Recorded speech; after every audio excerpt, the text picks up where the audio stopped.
Buenas noches. Agradezco la presencia, agradezco también a Ecocentro la oportunidad de poder estar aquí esta tarde hablando del libro El ciclo menstrual y sus síntomas, descodificación biológica y emocional. Reconozco que cuando me planteé escribir este libro no sabía si era un reto o una osadía, porque al fin y al cabo un hombre que se adentre en los vericuetos del ciclo menstrual para expresar algo, pues siempre se siente un poco en inferioridad. Pero creo que en todo caso la clarificación de todas las circunstancias emocionales que pueden incidir en cada una de las anomalías, patologías o síntomas vinculados al ciclo menstrual es algo que está al alcance de un hombre o una mujer simplemente con el estudio del sentido biológico de todo aquello que altera el ciclo menstrual. Todos, en general, evidentemente, también las mujeres, que es de lo que vamos a hablar hoy, tenemos una parte consciente y una parte inconsciente. Todos tenemos una parte que verdaderamente controlamos de lo que hacemos, decimos y sentimos. Y creemos que esa parte es prácticamente todo lo que ocupa nuestra vida. Y sin embargo, no es así. La parte consciente no es más que el 3, 4, 5%, o en todo caso una mínima parte de todo lo que ocurre en nuestra vida. Prácticamente todo lo que nos afecta, lo que decimos, sentimos y hacemos, no lo controlamos conscientemente. Esa es nuestra parte oscura, escondida, la parte inconsciente. Y tenemos que tener en cuenta que todo aquello que alguna vez nos haya podido dañar, causar vergüenza, dolor, algo que haya desbordado nuestra capacidad de gestión, de comprensión, y no lo hayamos superado, si esto ha sido suficientemente intenso y traumático, probablemente nosotros, como autoprotección, lo bloqueamos y lo reprimimos en nuestra parte inconsciente. Y nuestro inconsciente es atemporal. Es decir, todo lo que ahí llega, todo lo que ahí se registra, permanece exactamente igual que como fue registrado en el momento en el que ocurrió, aunque pasen décadas o años.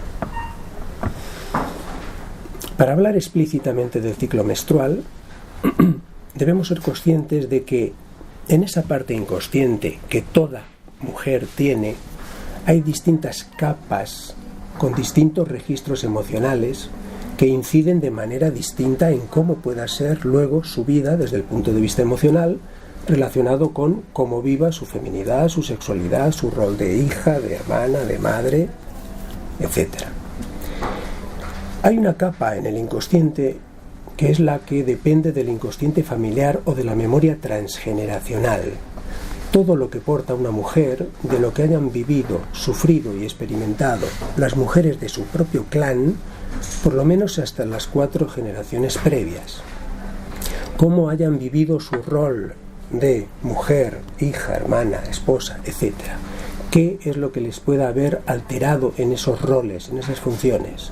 Mujeres que hayan podido sufrir maltratos, que hayan podido sufrir abusos, violaciones, que hayan podido ser forzadas a mantener relaciones, que hayan podido tener embarazos complicados, abortos, partos complicados, que hayan podido ser traicionadas por sus parejas, por sus esposos, etc. Todo eso, que sin duda es traumático, y que probablemente las personas que lo sufrieron no estuvieron en disposición de poder gestionarlo adecuadamente, probablemente eso se incorporó como asunto no resuelto pendiente al inconsciente familiar, a la novela familiar, a todo eso que ocurre en un clan familiar a lo largo de generaciones. Y todas las mujeres que se incorporen posteriormente a ese clan familiar son partícipes inconscientemente de eso, aunque no lo sepan, aunque jamás nunca nadie les haya hablado de qué le pudo ocurrir a una abuela, a una bisabuela, a la mamá, etc. Y eso lógicamente puede tener su incidencia en cómo una mujer hoy viva y sienta su feminidad, su sexualidad y su rol de mujer. Hay un segundo registro o una segunda capa en el inconsciente de toda mujer, que es la que pertenece a la memoria uterina. Todo lo que se interioriza, se siente como propio cuando estamos en el útero. Tenemos una conexión celular y emocional total con la madre, y cuando estamos en el útero sentimos y vivimos como propio todo aquello que le altere a la madre. Aunque no sepamos, lógicamente, qué es y por qué, pero lo vivimos como propio.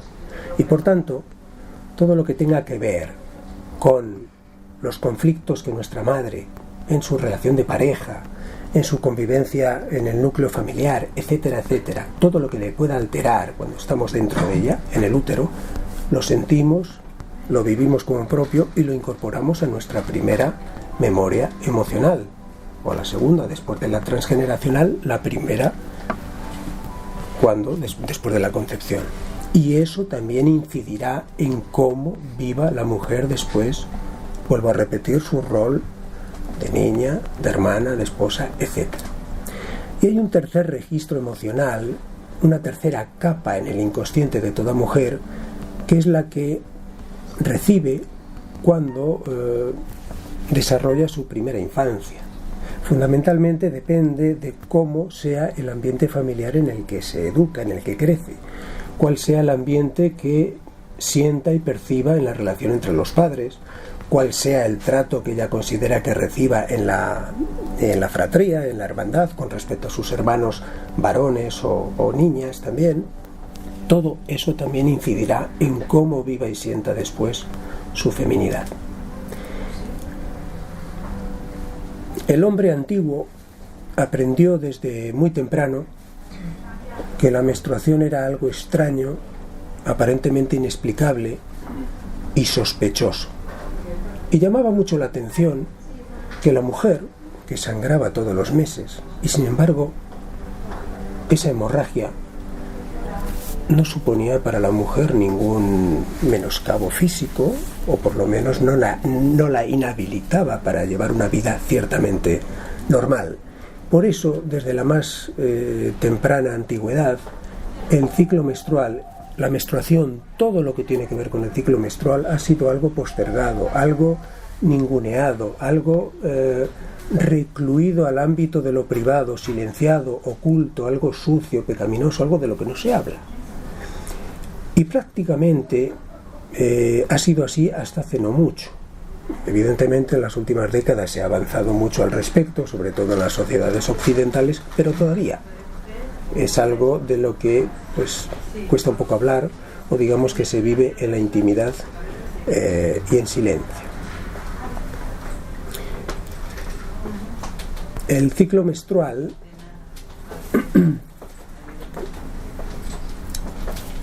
el inicio del ciclo menstrual es la menarquia, o la primera menstruación, la primera regla. Es el inicio de la vida fértil de toda mujer. Hay un inicio que es la menarquia y hay un final que es la menopausia.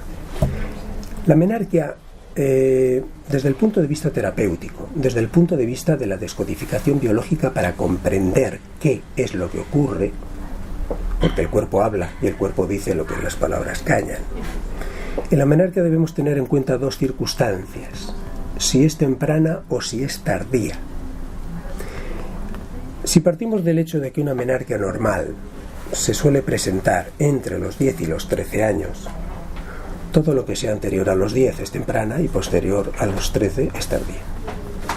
¿Qué puede llevar a una niña, a una jovencita, a tener una regla prematura o temprana antes de los 10 años?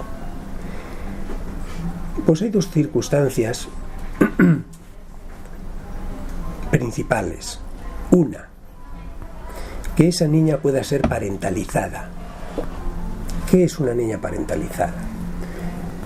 Sucede en ocasiones que en un ámbito familiar, donde por ausencia física, pero sobre todo emocional de la madre, porque quizás la madre está enferma, o la madre está ausente emocional por algún tipo de problema de salud, y puede ocurrir que una de las hijas, quizás la más mayor, tenga que asumir responsabilidades impropias de su edad. Tenga que, por ejemplo, ocuparse de cuidar a sus hermanos pequeños, puede que incluso de cuidar a la propia madre y quizás hasta del padre. Es decir, se convierte en una mujer adulta pero en el cuerpo de una niña. Eso es la parentalización. La parentalización exige de la niña una maduración acelerada y probablemente su biología vaya en paralelo a esa exigencia y manifieste una menarquia, una primera menstruación, antes del momento debido, 8, 7, 6 años, etc.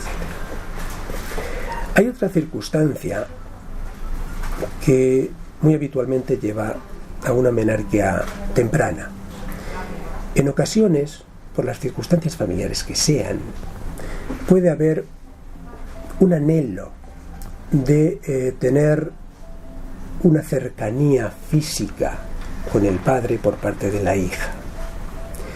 Entra en competencia, por atraer la atención del padre, entra en competencia con la madre.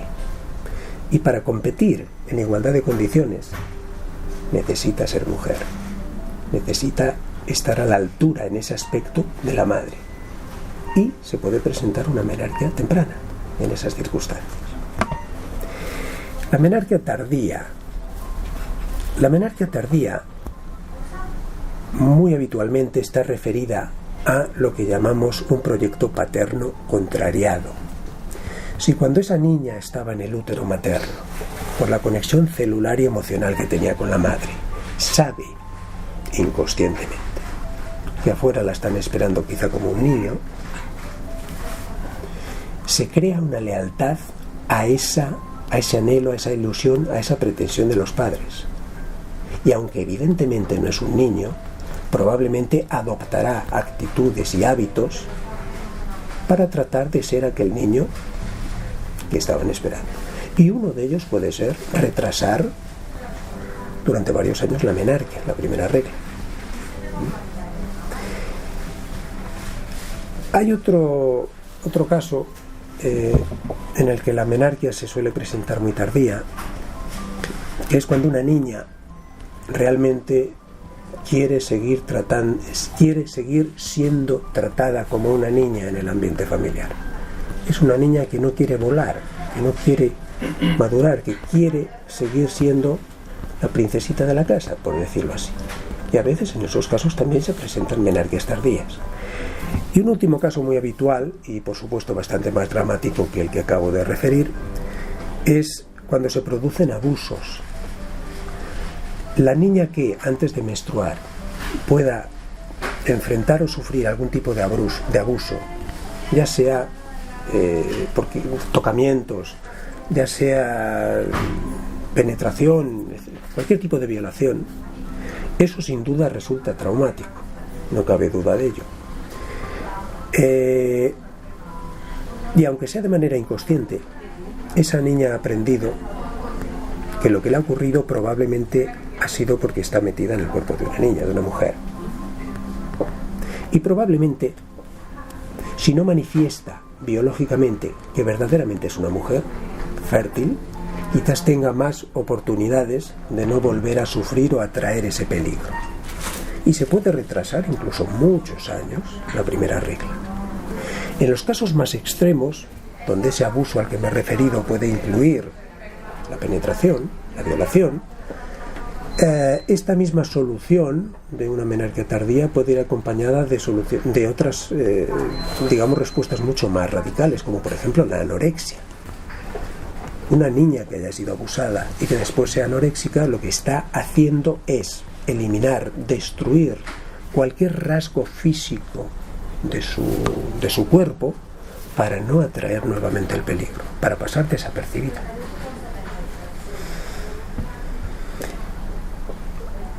Y el tramo final, si la menarquia es el inicio de la fertilidad de una mujer, el tramo final sin duda es la menopausia. Después de varias décadas con un rol muy definido como madre, esposa, cuidadora, poco a poco, paulatinamente, con la llegada de más o menos la cincuentena, todo eso desaparece. Probablemente los hijos han crecido y han volado de casa y por tanto su rol de cuidadora, educadora desaparece, o por lo menos en parte. empieza a sufrir determinados cambios físicos, y siempre que se aproxima la menopausia, una mujer en algún momento se hace la pregunta de si es válida ya, de si resulta atractiva ya, etc. Es decir, es un cambio delicado y complicado, y hay una serie de síntomas o señales que se presentan en la mujer menopáusica que expresan perfectamente la situación en la que está. La mujer que entra en la menopausia muy habitualmente retiene líquidos. La retención de líquidos manifiesta un conflicto emocional de sentirse sola o abandonada, probablemente porque no se siente comprendida o apoyada o acompañada en esa difícil etapa de su vida donde todo está cambiando tanto. Los sofocos, por poner otro ejemplo, tan habituales también en la menopausia. Los sofocos en plena naturaleza no tendrían otro objetivo que desnudarse para provocar el deseo sexual de la pareja, del macho. Evidentemente, en la sociedad actual no ocurre eso, pero no olvidemos que somos organismos biológicos y reaccionamos como organismos biológicos. Y el sofoco lo que pretende es precisamente poner a prueba si de verdad sigo siendo atractiva o no, o puedo llegar a provocar o no el deseo sexual, el deseo físico en mi pareja o el hombre que forme parte de mi vida.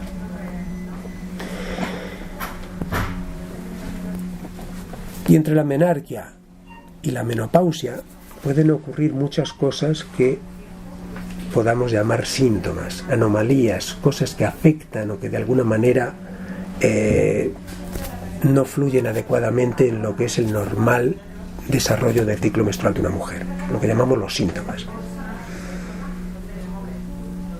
Tenemos que fijarnos principalmente en la ausencia o presencia de dolor o malestar, también en la cantidad de flujo sanguíneo o flujo menstrual, también en la duración que pueda tener este flujo.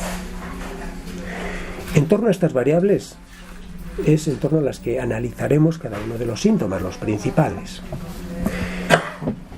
Empezando por el dolor o malestar. Principalmente estamos hablando de dismenorrea, síndrome premenstrual o trastorno disfórico premenstrual. La dismenorrea es el dolor durante la menstruación. El síndrome premenstrual y el trastorno disfórico premenstrual es normalmente entre los 7 y 10 días previos a la llegada de la menstruación. Puede convivir, una mujer puede tener síndrome premenstrual y luego tener dismenorrea. La dismenorrea expresa un conflicto o un rechazo inconsciente a la propia feminidad. Y hago una aclaración para que ninguna se pueda dar por aludida. Hablo siempre de rechazos emocionales, no sexuales. Es decir, una mujer que tenga dismenorrea o síndrome premenstrual no es menos femenina que otra que no lo tenga. Simplemente tiene una serie de registros emocionales que le hacen vivir y sentir su feminidad de manera distinta. Detrás de una dismenorrea siempre hay un rechazo inconsciente a la propia feminidad. ¿De dónde nace ese rechazo? En el caso de la dismenorrea, fundamentalmente del modelo de madre del que se ha nutrido esa niña cuando todavía no menstruaba. Seguramente ha estado viendo cada día en su casa, en la familia, a su madre, que indudablemente para ella ha sido el primer modelo de mujer, y aunque ame a esa madre, que no lo pongo en duda, probablemente ha estado viendo de esa madre cosas que no quisiera repetir en su propia vida cuando ella llegue a ser adulta. Porque probablemente ha estado viendo a una madre amada, pero frustrada, desvalorizada, humillada, maltratada o quién sabe qué. Eso es lo que cuando era niña y todavía no menstruaba, supuso un rechazo emocional a la feminidad. Porque la feminidad lo expresa, lo representa eso que no me gusta de mi madre. Y la niña al final llega a la conclusión de que probablemente, cuando sea mujer y cuando sea mayor, tiene muchas opciones de repetir eso. Y en efecto, cuando pasados unos años su biología se encarga de recordarle con la llegada de la primera regla, y a partir de entonces, una vez por mes, se encarga de recordarle que ella no es una niña, que ella es una mujer, claro, probablemente está en camino de acercarse a eso que no quiere repetir de la madre. Y por eso, con cada regla, lo vive con rabia, con rechazo. Esa es la dismenorrea. Ese es el dolor menstrual. Eso es lo que está detrás de un dolor menstrual. El síndrome premenstrual, sin embargo, que interviene o afecta durante la semana previa, 10 días previos, manifiesta una mujer que vive su feminidad desde la fragilidad, la inseguridad y la desvalorización, ya sea con respecto al ambiente familiar o núcleo familiar al que pertenece, ya sea en su relación afectiva, la que tenga, ya sea con respecto a las normas sociales o culturales que considera que le son impuestas y que le limitan o condicionan, o también incluso con respecto a las normas familiares. Vive todo eso con fragilidad, desvalorización. Los síntomas del síndrome premenstrual son tanto anímicos como físicos. Físicos los más habituales: náuseas, calambres, migraña, hinchazón abdominal, dolor en los pechos, etc. Pero también los hay anímicos, una tendencia a la irritabilidad, al llanto, a la tristeza. Yo recuerdo hace unos años, gracias a un comentario que me hizo una querida amiga mía italiana, cuando yo estaba escribiendo un libro anterior que escribí sobre el ciclo menstrual, y me dice, mira Jesús, que yo que he vivido muchos años en África, en distintos países de África, y es curioso que en África existe muchísimo menos síndrome premenstrual que en las sociedades occidentales, ya sea la italiana o la española, donde hay una incidencia de en torno al 70% de las mujeres tienen en algún momento de su vida síndrome premenstrual. Qué curioso. Cuando normalmente uno tiende a pensar que en las sociedades tercermundistas, y no lo digo de manera despectiva, donde la mujer evidentemente pues goza de menos derechos que las sociedades avanzadas, en principio cabe pensar que ahí se pueda vivir la feminidad de una manera bastante más limitada, bastante más condicionada. La palabra clave para comprender por qué, paradójicamente, en las sociedades occidentales el síndrome premenstrual tiene una incidencia muchísimo mayor es la frustración. Es la frustración. En cualquiera de los países europeos, y desde luego España es uno de ellos, cualquier niña hoy en día crece con la ilusión, porque se lo hacen creer y se lo cree, de que tiene ante sí una sociedad igualitaria en la que sus capacidades o posibilidades de evolución y desarrollo y realización son iguales que el hombre, o tantas como el hombre. Sin embargo, a pesar de que ciertamente es mucho lo que se ha evolucionado en este sentido en las últimas décadas, la realidad, y aquí la mayoría de ustedes son mujeres, es que eso luego no es así, o todavía no es así. Y cuando después de en la niñez haber generado, albergado una serie de ilusiones, expectativas, etcétera, etcétera, ves que cuando llegas a ser adulta eso no se corresponde con la realidad, ahí nace la frustración. Ahí nace la frustración. Porque probablemente, como decía antes, choco con unas normas sociales, culturales y puede que incluso familiares que no me permiten estar en igualdad de condiciones que el hombre. Un ejemplo muy claro. Es muy habitual que en una familia, pues una niña, una hija, se pueda sentir de alguna manera perjudicada con respecto a sus hermanos varones, porque quizás observa que a sus hermanitos se les permite salir de fiesta a los 16 años y volver a las 2 de la madrugada, y ella, que con 16 años sabe que no le permitía ni tan siquiera salir, o en todo caso tenía que estar a las 10 de la noche en casa. Esas son unas normas intrafamiliares indudablemente limitantes y condicionantes, porque al fin y al cabo achaca eso que le ocurre a que está metida en un cuerpo de mujer, a su feminidad.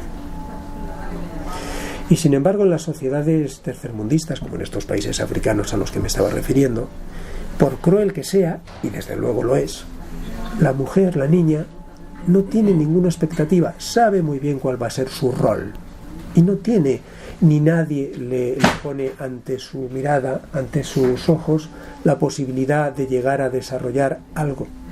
Es cruel, desde luego, pero luego no existe la frustración.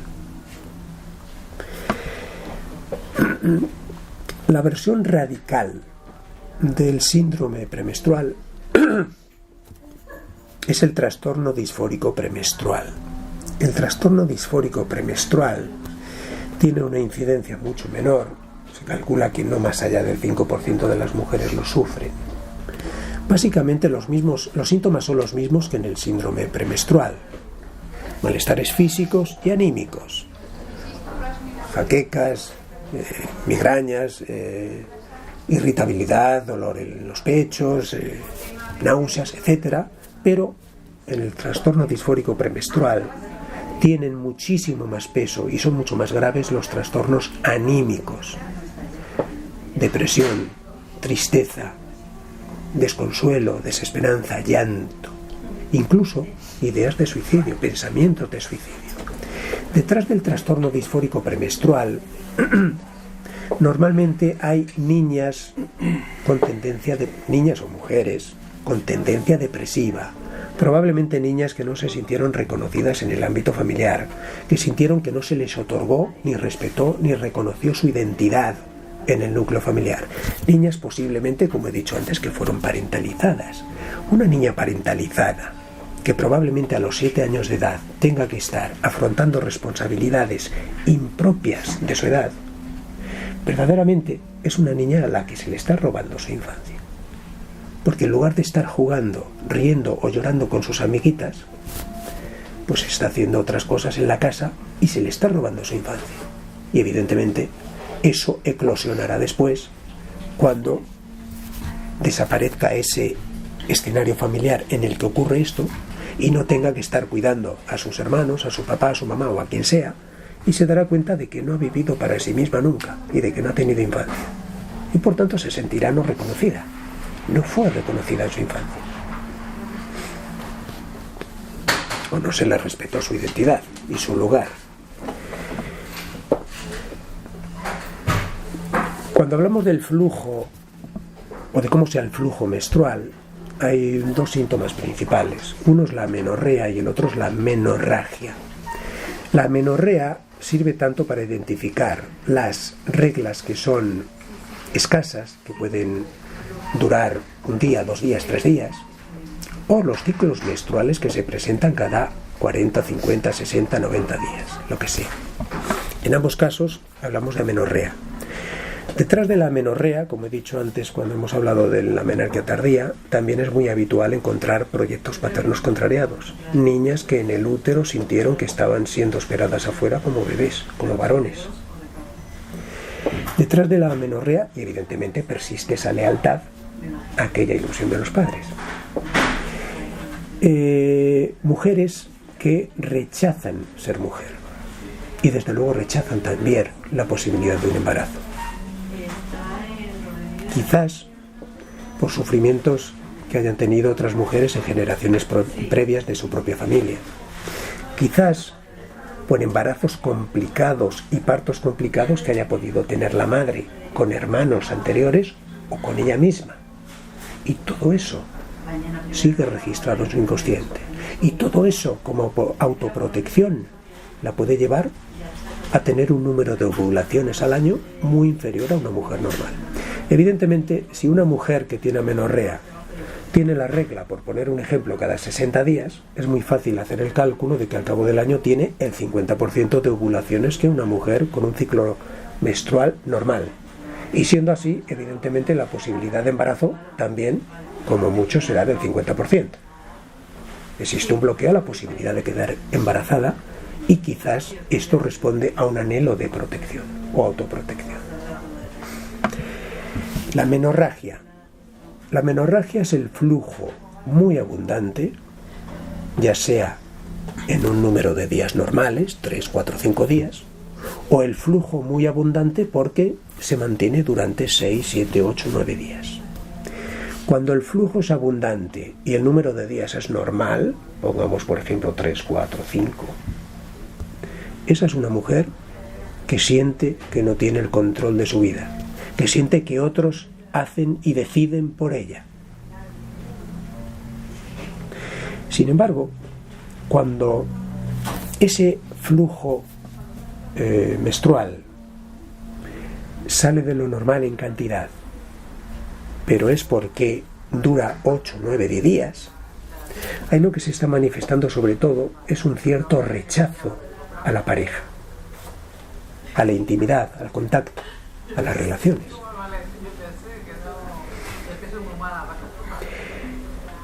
Y están luego también los flujos vaginales o hemorragias vaginales no menstruales, lo que se llaman las metrorragias o intermenstruorragias. Es decir, mujeres que entre una y otra regla tienen una hemorragia continuada o intermitente. La menorragia es una hemorragia vaginal que se presenta entre dos reglas y que normalmente lo que expresa es un conflicto emocional de una mujer, primero, que rechaza también el contacto íntimo y la relación con su pareja. Por ende, seguramente existe un cierto grado de frustración sexual, porque no tengo el contacto con quien quisiera, o porque el contacto que tengo no es como a mí me gustaría o lo suficientemente placentero, es decir, hay un grado de frustración sexual. Y también es muy habitual que se presente metrorragia cuando la mujer no goza de la intimidad, de la territorialidad adecuada para vivir plenamente su sexualidad. Es muy habitual que mujeres jóvenes, recién casadas en sus primeros años de matrimonio, que probablemente por circunstancias económicas se ven en la tesitura de tener que vivir con los padres de ella, con los padres de él, incluso con hermanos, etcétera, etcétera. En esas situaciones es muy habitual que se dé la metrorragia. ¿Por qué? Porque no existe la intimidad necesaria. Y la biología de esa mujer le ayuda para no exponerse a esa situación que desde luego no es la ideal para poder vivir tu sexualidad plenamente, en un lugar donde quizás no tengas el ambiente ideal. En las metrorragias también vamos a considerar dos situaciones que se presentan y son las que se producen, hemorragias vaginales que se producen durante el embarazo. Pueden estar asociadas o no a muertes uterinas. Si la hemorragia que se produce al inicio del embarazo no está asociada a una muerte uterina, a un aborto, es una hemorragia que está expresando que inconscientemente esa mujer no quiere estar embarazada, o al menos no quiere parecer o que los demás crean que está embarazada.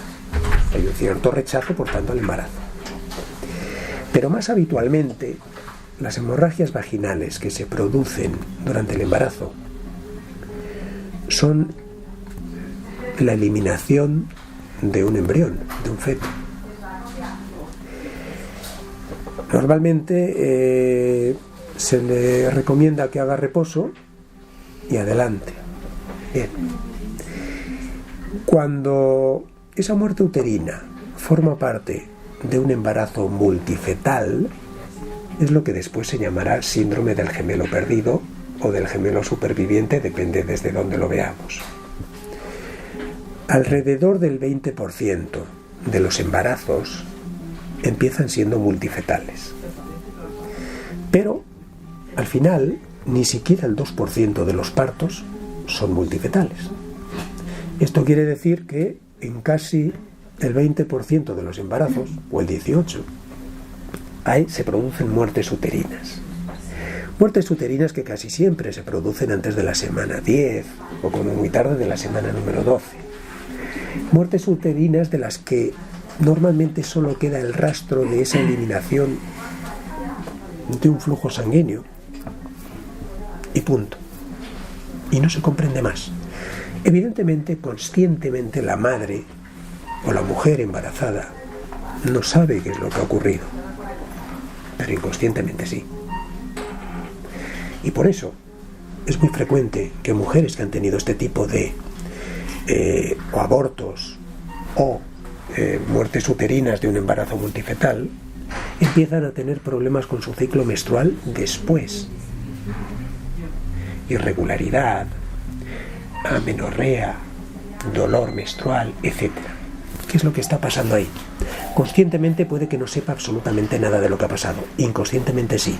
E inconscientemente se culpa de eso que ha ocurrido, porque se cree que era su responsabilidad llevar a buen puerto ese proyecto de vida. Y se carga con la culpa de no haber sido capaz de llevarlo adelante. Esa culpa, para no volver a repetirla, puede dar lugar luego a amenorreas. Como decíamos previamente, a ciclos menstruales muy largos y por tanto una disminución muy sustancial del número de ovulaciones que pueda tener a lo largo del tiempo, porque existe esa culpa.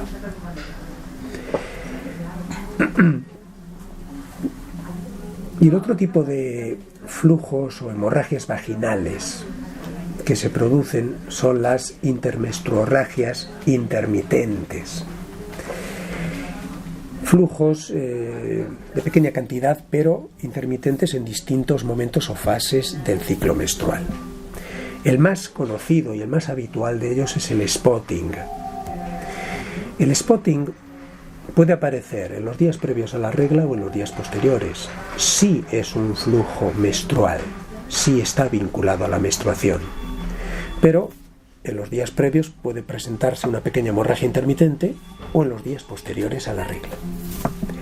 La mujer que tiene spotting es una mujer que es consciente de que está en una relación afectiva que no le llena, que no es con la que había soñado, en la que no es feliz, pero no está tomando medidas para salir de ahí o no está tomando medidas correctoras, por lo que sea.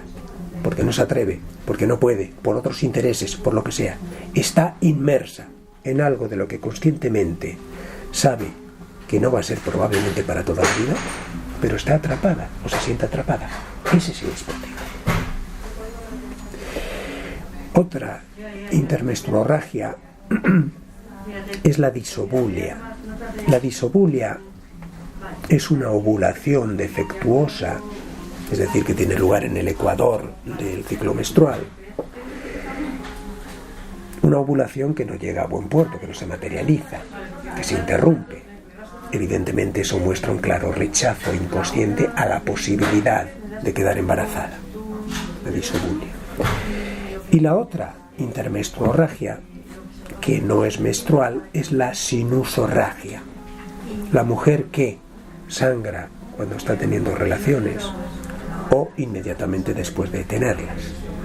Esa mujer vive con culpa el placer sexual, su vida sexual. Lo vive como un autocastigo, con sentido de culpa. Eso es lo que está evidenciando su biología con ese sangrado mientras o inmediatamente después de mantener relaciones. En cualquiera de los casos, como decía al principio, nuestra biología desvela nuestro sentir más profundo, eso que está instalado en esa parte inconsciente que no controlamos y no conocemos. Y nuestra biología lo expresa. Lo que probablemente no conozcamos o no nos atrevamos a expresar con palabras, lo expresa nuestro cuerpo. Y toda mujer, indudablemente, puede estar o haber estado sometida a distintas circunstancias parecidas a las que acabo de expresar. Pero toda mujer tiene la capacidad de analizar y comprender eso que le está diciendo su cuerpo para tomar conciencia de ello. Y solo así, habiendo tomado conciencia de eso que le está diciendo su cuerpo, poder hacer las correcciones o modificaciones oportunas. Porque el inconsciente no manipula, no olvida nada y no miente, simplemente expresa. Por tanto, es la versión más profunda y objetiva de uno mismo. Y en el caso del ciclo menstrual, por supuesto, también. Si alguien quiere hacer alguna pregunta, yo por supuesto, con mucho gusto, encantado.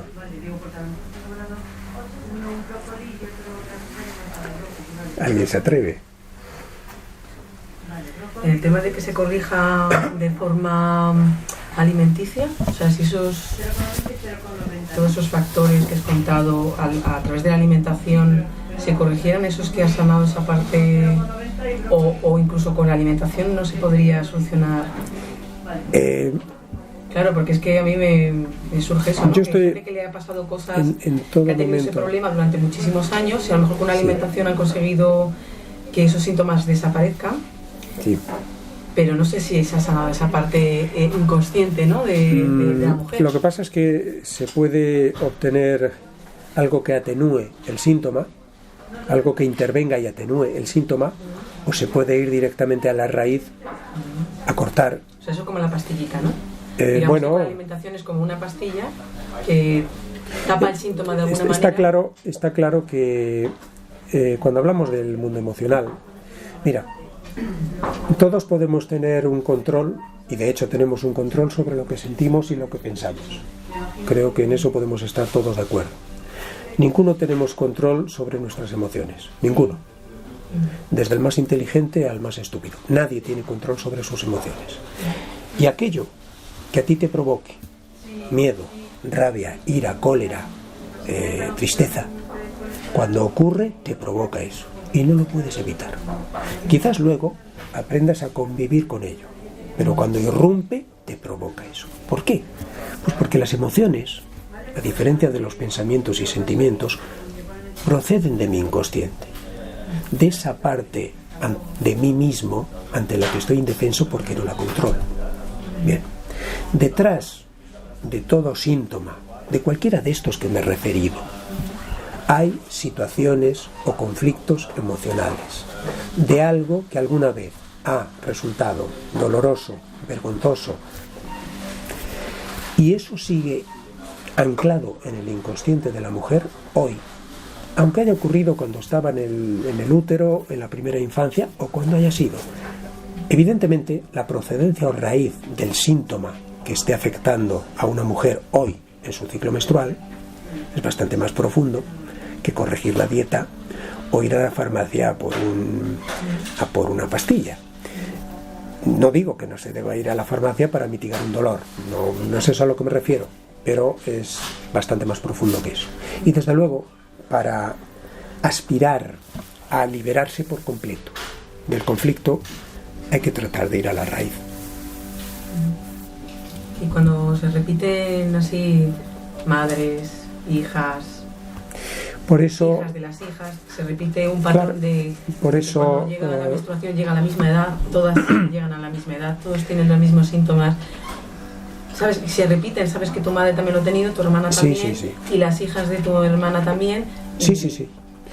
Evidentemente ahí hay que mirar, como decía al principio, qué es lo que está registrado en el inconsciente familiar y sobre todo en la vida de la abuela materna y de la mamá. No me interesa tanto la abuela paterna, pero la abuela materna sí, porque cualquier nieta de esa abuela ha tenido un contacto celular con esa abuela, cosa que con la abuela paterna no ha existido porque los ovocitos de los que ha salido esa niña o esa mujer ya estaban en la madre cuando la madre estaba dentro del abuelo. Por tanto, la abuela materna es muy importante. En este libro cuento una historia que guarda un cierto parecido con esto que tú acabas de preguntar. Yo trabajé con una señora hace 2 o 3 años que su madre se quedó embarazada sin proponérselo, y en la España del interior de los años 50, creo, pues les forzaron a casarse. Evidentemente, pues fue un matrimonio desastroso, pero a pesar de que fue desastroso, entre los 23 y los 29 años tuvo 4 hijas, todas mujeres.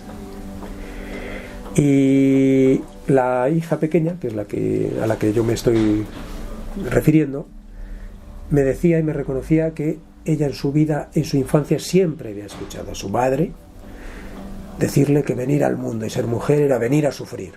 Porque claro, se había quedado embarazada siempre sin buscarlo 4 veces, entre los 23 y los 29 años. Bueno, qué curioso que a ella también entre los 23 y los 29 le desapareció la regla. Una menorrea de 6 años. ¿Para qué? Es lo que en transgeneracional llamamos un síndrome del aniversario. Repetir algo que ha ocurrido en otra persona del clan. Si he escuchado 1,77 veces a mi madre decir lo desgraciada que ha sido desde el primero al último embarazo, yo, entre los años en los que ella fue fértil o estuvo pariendo, de los 23 a los 29, no ovulo. Si no ovulo no me quedo embarazada. Eso es un claro caso de lealtad transgeneracional o de síndrome aniversario. Más o menos en correspondencia con lo que tú me preguntabas. Muy bien. Perdona, has comentado que hay una memoria, un registro transgeneracional del subconsciente que puede llegar a 4 generaciones, ¿no? Sí. Me ha parecido bien. Sí. Y que no tienes por qué tan siquiera saberlo. Exacto. Si no tienes, no lo sabes, ¿cómo te puedes desvincular de ese registro? A ver, tú puedes saber que en tu vida hay algo que no fluye bien o un síntoma que sufres, el que sea. Y probablemente nunca hayas oído hablar, por poner un ejemplo, de qué le pudo ocurrir o qué le pudo resultar traumático a un abuelo, al bisabuelo o que sea. Está bien. Pero tú eres partícipe, inconscientemente, de la historia familiar. Desde el minuto 1 de tu concepción eres partícipe de eso y lo llevas dentro. La pregunta a la que tú te estás refiriendo es: ¿y si yo no sé absolutamente nada o no tengo a quien preguntar nada, a nadie que me desvele un poco qué es lo que pudo ocurrir? ¿Eso es a lo que te refieres? No, la pregunta es si no tengo ningún tipo de información, tu biología, hecho traumático que ha ocurrido, ¿cómo me voy a desvincular de él? Cuando hacemos el estudio transgeneracional o la descodificación transgeneracional, por ejemplo, las enfermedades que haya habido en la familia, no ya las que tengas tú, las que hayan podido tener tus padres, tus abuelos, lo que puedas saber de que hayan muerto, de que hayan padecido, eso es información objetiva de cómo han vivido su vida. ¿Por qué? Porque es lo que está expresando su inconsciente en su cuerpo, son los mensajes de su inconsciente. Te voy a poner un ejemplo que para la pregunta que tú has hecho es el más adecuado. Una familia en la que pueda haber diabetes o varios casos de diabetes, ahí hay un conflicto emocional de varias generaciones sin resolver, de ambientes familiares fríos, carentes de afecto. Por tanto, si una persona hoy me dice que tiene diabetes o que su familia tantas personas tienen diabetes, hombre, yo no puedo tener la certeza, no soy adivino, pero probablemente proceden de un ambiente familiar, como acabo de decir, frío, carente de afectos. ¿Por qué ha sido frío y carente de afectos? No lo sé, pero desde luego el clima ha sido ese. Volviendo un poco a lo que hemos dicho antes, si una mujer que por ejemplo hoy tenga amenorrea sabe si la abuela tuvo partos complicados o tuvo abortos o fue abandonada por su marido, todo lo que me he referido antes, evidentemente está siendo leal a eso, o por lo menos está siendo partícipe inconscientemente de eso, y alguna incidencia eso está teniendo en cómo viva su feminidad hoy.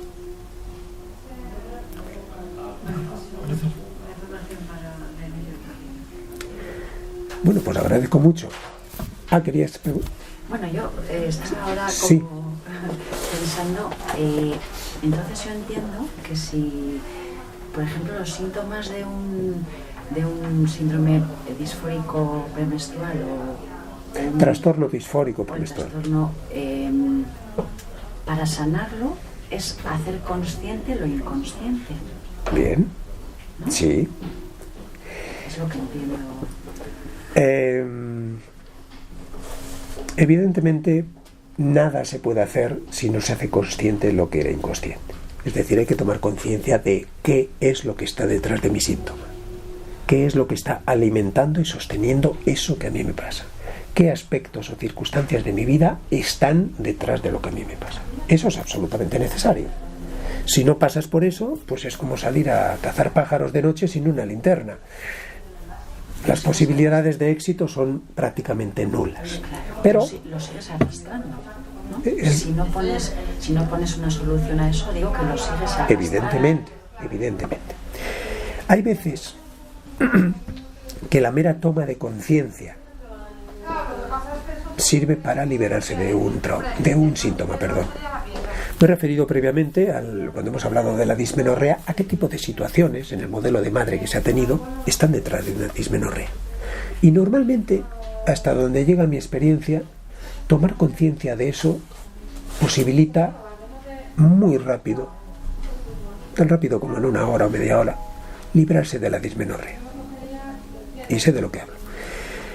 Cuando hablamos ya de síndrome premenstrual o trastorno disfórico premenstrual, donde están implicadas otras circunstancias, como he dicho, de infancia, etcétera, etcétera, evidentemente ahí el trabajo es un poco más pesado, un poco más largo, porque hay cosas que se arrastran, como he dicho, de la infancia, de cosas que ocurrieron en la infancia, es decir, algo que viene ya de más lejos.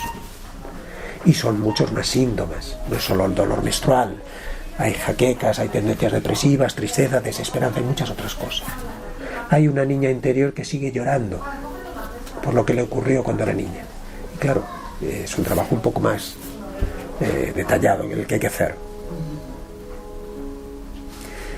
Muy bien, pues les agradezco mucho, muy amables.